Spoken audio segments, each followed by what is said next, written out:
하나님은 왜 사람을 만드셨을까요? 사람을 만들어야 할 필요가 있으셔서 만드셨을까요? 그렇지는 않습니다. 하나님은 그 존재만으로 완전하신 분이어서 사람을 필요해서 만들지는 않으셨습니다. 그렇다면 하나님께서 사람을 만드신 목적은 무엇일까요? 성경은 분명하게 이야기합니다. 하나님은 사람을 만드신 목적은 하나님의 영광이다 라고 말합니다. 하나님께서 하시는 모든 일의 궁극적인 목적은 하나님의 영광입니다. 성경 곳곳에는 이거 잘 나와 있는데요. 하나님은 내 이름을 위하여, 내 영광을 위하여, 나를 위하여 라고 말씀하신 부분이 많이 나와 있습니다. 그 중에 몇 군데만 말씀드려 볼까 합니다. 이사야 48장 9절 11절에는 하나님이 이스라엘의 회복에 대해서 이렇게 말씀하셨습니다. 내 이름을 위하여 내가 노하기를 더디할 것이며 내 영광을 위하여 내가 참고 너를 멸절하지 아니하리라. 나는 나를 위하여 이를 이룰 것이라. 어찌 내 이름을 욕되게 하리요 내 영광을 다른 자에게 주지 아니하리라. 이스라엘을 애굽에서 구원하신 목적도 하나님의 이름을 위하여였습니다. 시편 106편 7절 8절을 보면 우리의 조상들이 애굽에 있을 때 주의 기이한 일들을 깨닫지 못하며 주의 크신 인자를 기억하지 아니하고 바다 곧 홍해에서 거역하였나이다. 그러나 여호와께서는 자기의 이름을 위하여 그들을 구원하셨으니 그의 큰 권능을 만인이 알게 하려 하심이로다. 하나님은 사람을 창조하신 목적도 하나님의 영광을 위하여라고 말씀하셨습니다. 우리가 잘 알고 있는 이사야 43장 7절 내 이름으로 불려지는 모든 자 곧 내가 내 영광을 위하여 창조한 자를 오게 하라. 그를 내가 지었고 그를 내가 만들었느니라. 그래서 성경은 우리에게 먹든지 마시든지 무엇을 하든지 다 하나님의 영광을 위하여 하라라고 가르치고 있습니다. 그런데 문제는 우리가 사람 중심, 나 중심으로 사고하는 것에 익숙하다는 것이 문제입니다. 하나님이 마치 인간을 위하여, 나를 위하여 세상을 창조하셨고 나를 사랑하시고 나를 위하여 모든 것을 해주시는 존재로 여길 때가 많다는 것입니다. 하나님이 물론 우리를 사랑하시고 우리를 구원하시기 위해 큰 희생을 감수하신 것은 맞지만 그것으로 우리가 애초에 대단한 사람처럼 착각해서는 안 되는 것이죠. 성경의 모든 이야기의 시작과 끝은 하나님이십니다. 이것을 제대로 이해하지 못하면 우리의 삶은 불평과 불만으로 가득하게 될 것입니다. 하나님이 마치 나를 위하여 존재하는 분처럼 여긴다면 왜 내가 이렇게 힘든데 빨리 도와주지 않느냐, 왜 나를 채워주지 않느냐, 이런 불만이 가득하게 될 것입니다. 하지만 반대로 방금 드렸던 이 말씀들을 제대로 이해한다면 비로소 우리는 참된 삶의 의미를 찾을 수 있고 진정한 행복과 기쁨이 무엇인지를 알 수 있게 되는 것입니다. 하나님은 하나님의 영광을 위하여 우리를 창조하셨고 우리를 구원하셨음을 기억하시기를 바랍니다. 그래서 우리는 하나님의 영광을 위하여 살아야 합니다. 나의 삶을 통해서 하나님의 살아계심이 드러나고 나의 삶을 통해서 하나님의 위대하심이 드러나고 하나님의 어떠하심이 드러나는 복된 삶을 사시기를 주님의 이름으로 축원합니다. 오늘 우리가 읽은 시편 98편이 바로 이 진리를 선포하는 시입니다. 하나님은 이스라엘을 구원하셨을 뿐만 아니라 그 구원을 알게 하셨고 보게 하셨습니다. 그리고 그에 합당한, 그 구원에 합당한 반응을 모든 피조물에게 요구하십니다.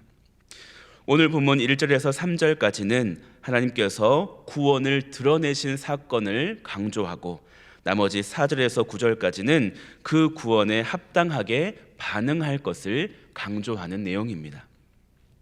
먼저 이 시편은 새 노래로 여호와께 찬송하라 라는 명령이자 강력한 초청으로 시작합니다. 새 노래가 무엇일까요? 이전에 없었던 멜로디, 이전에 없었던 새롭게 작곡된 곡을 이야기하는 것일까요? 그렇다고 한다면 우리가 매번 부르는 찬송가는 헛노래일까요? 나 같은 죄인 살리신 우리 그리스도인들이 가장 많이 애창하는 찬송가인데 이것이 과연 새 노래인가요? 새 노래일 수 있나요? 새 노래일 수 있습니다. 여기서 말하는 새 노래는 새롭게 만들어진 곡을 이야기하는 것이 아니기 때문입니다. 새로운 경험, 새로운 깨달음을 토대로 습관적이지 않은 생동감 있는 노래를 이야기합니다. 그렇기 때문에 표현 자체는 진부할 수 있어요. 늘 했던 곡일 수 있습니다. 하지만 내 마음이 새롭게 되어서 부르는 노래를 말하는 것입니다. 성경 말씀 그대로죠. 몇십 년 전이나 몇백 년 전이나 똑같습니다. 하지만 우리의 마음과 환경이 달라지면 새롭게 보이죠. 우리의 찬송도 마찬가지입니다. 우리의 찬송도 늘 새로운 마음으로 새롭게 하나님의 영광을 찬송하라라고 하는 의미를 가지고 있습니다. 1절에 이어서 보면 그는 기이한 일을 행하사 그의 오른손과 거룩한 팔로 자기를 위하여 구원을 베푸셨음이로다. 크신 능력으로 구원을 베푸신 것은 하나님을 드러내고 하나님께 영광을 돌리게 하려는 목적이라는 말씀이죠. 2절에 보면 여호와께서 그의 구원을 알게 하시며 그의 공의를 뭇 나라의 목전에서 명백히 나타내셨도다. 하나님은 구원을 알게 하실 때 하나님의 공의도 명백하게 나타내십니다. 출애굽 사건이 그랬죠. 단순히 이스라엘을 애굽에서 꺼내 오시려는 것만이 목적이었다면 굳이 10가지 재앙을 애굽에 내릴 필요가 없었습니다. 단지 이스라엘을 애굽에서 꺼내시려는 것만이 목적이었다면 반항하는 바로를 계속 살려두시고 완악하게 하셔서 이를 어렵게 만들 이유는 없었습니다. 하지만 하나님은 일부러 그렇게 하셨죠. 이스라엘이 광야에서 40년을 방황하다가 약속의 땅에 들어가게 하신 것, 일부러 그렇게 하셨습니다. 이스라엘을 구원하고 약속의 땅에 들여보내시는 것만이 목적이었다면 굳이 40년을 방황하게 하실 필요는 없었다는 것입니다. 이스라엘이 가나안 땅을 점령하는 과정도 그렇고요. 구원하고 심판하는 것만 목적이었다면 굳이 그렇게 하실 필요가 없었지만 하나님이 일부러 그렇게 하신 것은 이스라엘로 하여금 또 주변 나라들로 하여금 하나님의 구원을 알게 하고 보게 하기 위함이셨다는 거예요. 하나님이 어떤 분이신지를 그 과정을 통해서 알게 하셨고 사람들의 입으로 영광을 받으신 것입니다. 여호수아 2장 11절 라합의 고백이 좋은 예라고 할 수 있습니다. 라합은 이렇게 얘기하죠. 우리가 듣자 곧 마음이 녹았고 너희로 말미암아 사람이 정신을 잃었나니 너희의 하나님 여호와는 위로는 하늘에서도 아래로는 땅에서도 하나님이시니라. 이스라엘이 광야에서 40년을 지내오면서 또 그 과정에서 많은 이방 민족의 침략을 받았지만 공격을 받았지만 그것들을 다 물리쳐내고 광야에서 아무것도 먹을 것도 없고 마실 것도 없는 그곳에서 40년을 살았던 그 이야기를 들으면서 라합, 여리고에 살았던 여인이죠. 그가 마음이 녹았다는 거예요. 너희의 하나님 여호와는 정말 위대하신 하나님이시다 라고 이방신을 섬기는 그 여인의 입에서 영광을 돌리게 하신 거죠. 그리고 하나님은 자신의 구원을 알게 하시려고 자주 사용하시는 방법 중에 하나가 무엇이냐면 약하고 작고 누가 봐도 힘없는 자를 통해서 구원을 이루신다는 것입니다. 하나님이 이스라엘 민족을 자기 백성으로 삼으신 이유가 무엇입니까? 다른 나라보다 커서, 다른 나라보다 강대해서입니까? 그렇지 않다고 했습니다. 하나님이 이스라엘, 오히려 다른 민족보다 작고 연약한 그 민족을 택하셨기 때문에 이스라엘을 향한 구원이 이스라엘 자체로 이룬 것이 아니라 하나님의 능력의 손, 거룩한 오른팔로 이룬 것임을 밝히 드러내 보이시기 위해서 이스라엘을 택하신 것입니다. 이스라엘이 만약에 정말 애굽을 이길 정도로 강대한 민족이었다면 하나님의 영광은 드러나지 않았을 것입니다. 골리앗과 싸워서 이긴 사람이 골리앗보다 더 강한 사람이었다면 골리앗을 물리친 것으로 해서 하나님의 영광이 결코 드러나지 않았을 것입니다.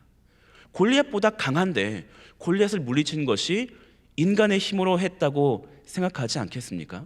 그런데 하나님은 사울의 갑옷도 입기 버거워하는 소년 다윗으로 하여금 골리앗을 물리치셨죠. 그랬기 때문에 하나님의 영광과 능력이 밝히 드러나는 것입니다. 신약에 와서도 마찬가지이죠. 예수님의 12제자, 그 당시 사회적으로 보면 이 사람들은 평범하거나 혹은 그 이하의 사람들이었습니다. 그런데 예수님은 그 12명의 사람을 교회의 기초로 세우셨죠. 12제자의 힘으로 한 것이 아니었습니다. 따라서 하나님의 능력이 그들을 통해서 더 드러난 것입니다. 누구도 하나님 앞에서 자신을 자랑하지 못하고 오직 하나님을 자랑하게 하시려고 하나님은 약한 자, 작은 자, 힘없는 자를 사용하셔서 구원을 이루시는 것입니다. 그렇기 때문에 여러분 너무 강해지려고 애쓰지 마시기를 바랍니다. 오히려 여러분의 약한 것을 자랑하시기 바랍니다.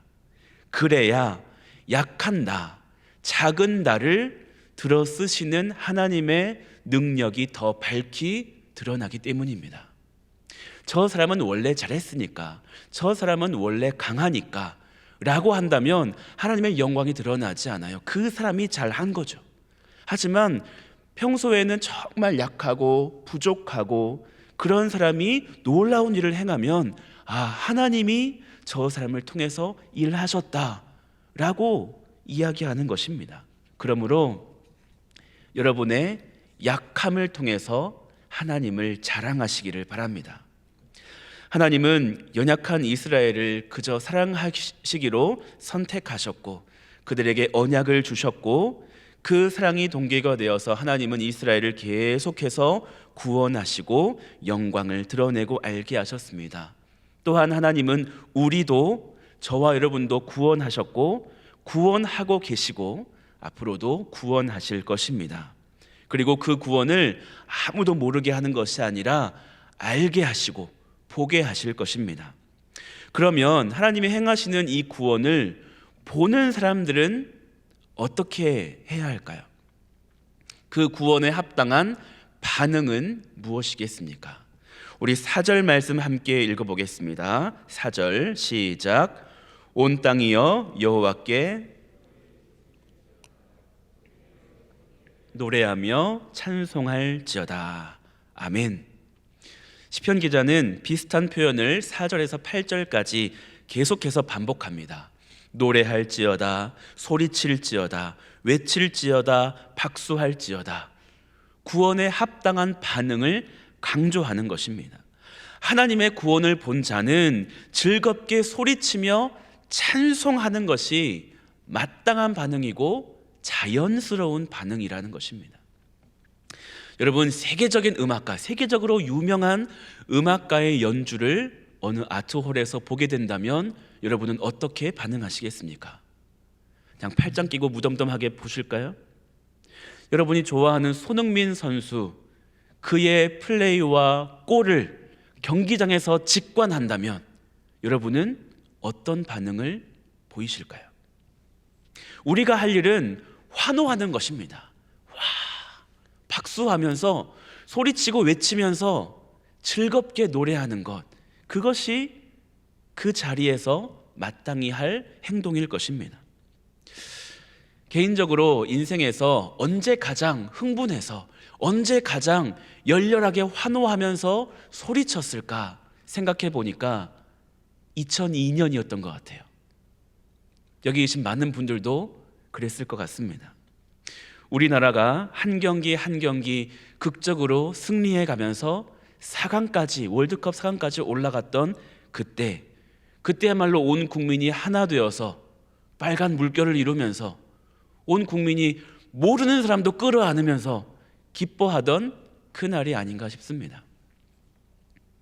그런데 냉정하게 생각해 보면 축구라는 건 네모난 골대 하나 만들어 놓고 동그란 공 던져 놓고 그래서 발로 차서 넣는 게임입니다. 사람이 만든 게임이죠. 그거 좀 다른 사람보다 잘한다고 해서 그렇게 좋아할 일인가? 냉정하게 생각하면 심지어 다 큰 어른들이 그것에 웃기도 하고 울기도 합니다. 심지어 자기하고 아무 상관없는 내 아들도 아니고 내 조카도 아니고 아무 상관없는 그 사람들의 플레이와 승리에 우리가 기뻐하고 환호합니다. 새벽 밤잠을 자지 않으면서 생중계를 보려고 합니다. 우리는 그런 것을 가지고도 즐거워하고 소리치는 것이 자연스러운 사람들입니다. 우리는 원래 그런 것들을 좋아하고 표현하는 존재예요. 아름다운 꽃을 보면서 좋아하고요, 아름다운 음악을 들으면서 좋아하고요, 거대한 자연을 좋아하고 위대한 건축물을 보면서 좋아하고 그것을 표현하는 것이 우리 인간입니다. 인간은 원래 아름답고 위대한 것에 반응하는 존재이기 때문입니다. 하나님의 구원은 얼마나 아름다울까요? 하나님의 구원은 얼마나 위대할까요? 자녀에 대한 부모의 사랑, 무조건적인 사랑, 우리가 아는 사랑 중에 가장 위대한 사랑이라고 말하지만 하나님의 구원, 하나님의 사랑이 부모의 사랑보다 덜 할까요? 하나님은 자녀가 아닌 원수에게도 부모 이상의 사랑을 보여주신 분이십니다. 뉴스를 보면 알지도 못하는 사람을 살리려고 불구덩이에 뛰어드는 소방관들을 가끔 봅니다. 그 희생이 너무나 위대하죠. 평생을 빈민을 구제하고 환자를 돌보며 자신을 희생한 사람들의 이야기를 들으면 마음이 뭉클해집니다. 그런데 하나님의 구원은 그에 미치지 못하는 것일까요? 왜 그들의 이야기에는 눈물을 흘리고 마음이 뭉클해지면서 왜 하나님의 이야기에는 무감각할까요? 하나님이 별로 대단치 않아서입니까? 그렇지 않죠. 우리를 구원하신 하나님의 희생, 예수 그리스도의 희생은 그 누구의 희생보다 값지고 위대한 것입니다. 비교할 수조차 없는 것입니다. 하나님의 구원만큼 아름답고 위대한 것은 없습니다. 그러므로 우리가 구원자이신 하나님을 찬양하고 노래하고 박수하면서 외치는 것은 당연한 모습이고 자연스러운 현상이고 마땅한 반응입니다. 우리가 하나님 앞에 엄숙하게 무릎 꿇고 경배해야 할 때도 있지만 즐겁게 노래할 수 있어야 합니다.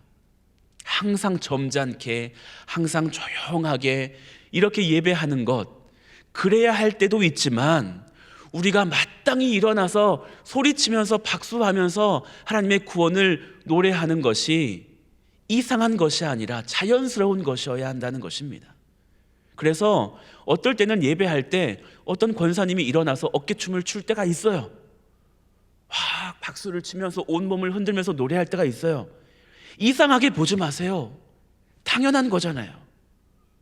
우리가 하나님의 구원을 기뻐한다면 그건 당연해야 돼요. 내가 같이 해야 돼요. 일부러 찬양 인도자가 오늘은 일어나서 합시다 라고 하지 않아도 혼자 그 구원에 감격해서 일어나서 손들면서 하나님을 찬양하는 것, 이것이 자연스럽고 당연해야 돼요. 우리의 예배는 그래야 합니다.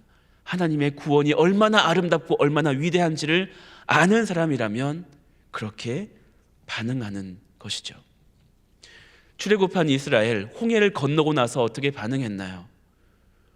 마른 땅처럼 건너게 하신 후에 애굽 군대는 다 몰살시킨 후에 모세와 미리암을 필두로 해서 많은 사람들이 소고를 치면서 하나님을 찬양했습니다. 당연한 거예요.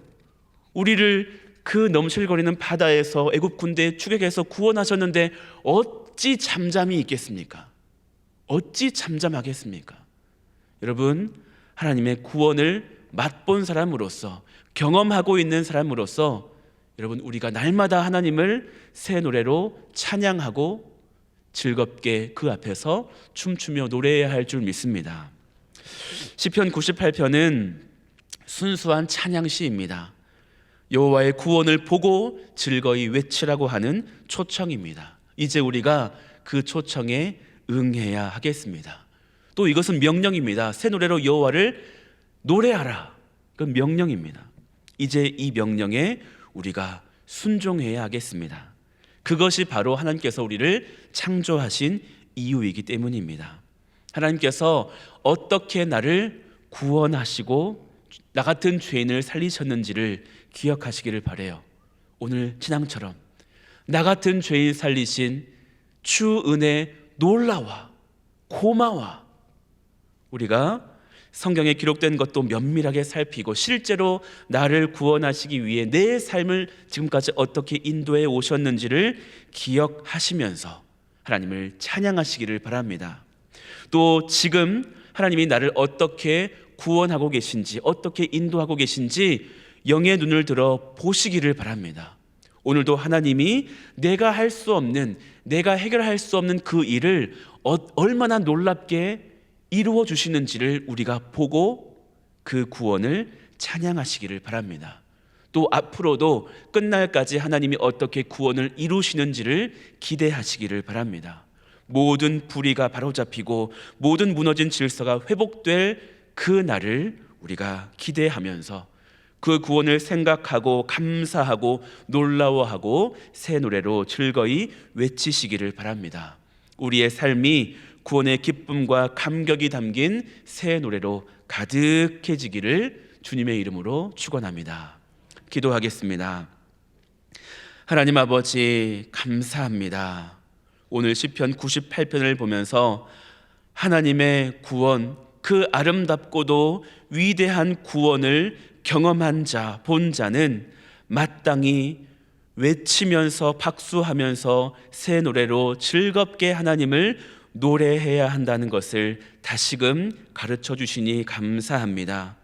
우리가 운동선수의 그 플레이에는 환호하면서 세계적인 음악가의 연주에는 우리가 박수를 보내면서 우리가 하나님의 구원에 무감각해 있었다면 하나님 우리의 완악함을 용서하여 주시고 이제는 하나님의 구원이 얼마나 아름답고 놀라운지를 늘 생각하면서 감사의 찬양을 올려드리는 우리가 되게 하여 주시옵소서. 거룩한 팔로 능력의 오른손으로 우리를 구원해 주신 그 사랑을 우리가 결코 잊지 않게 하여 주시고 시간이 지날수록 그것이 무뎌지는 것이 아니라 오히려 하나님의 사랑, 하나님에 대한 사랑이 더 깊어지는 보배로운 교우들의 신앙이 되게 하여 주시옵소서.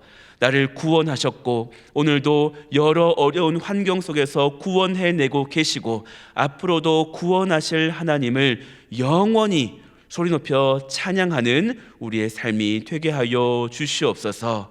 하나님, 말로만이 아니라 우리가 행동으로 또 우리의 입술로 또 우리의 물질을 드려 나의 가장 귀한 것 드려 주님께 모든 영광 올려드릴 수 있는, 그래서 창조의 목적에 맞게 살아가는 보배로운 교우들 다 되게 하여 주시옵소서.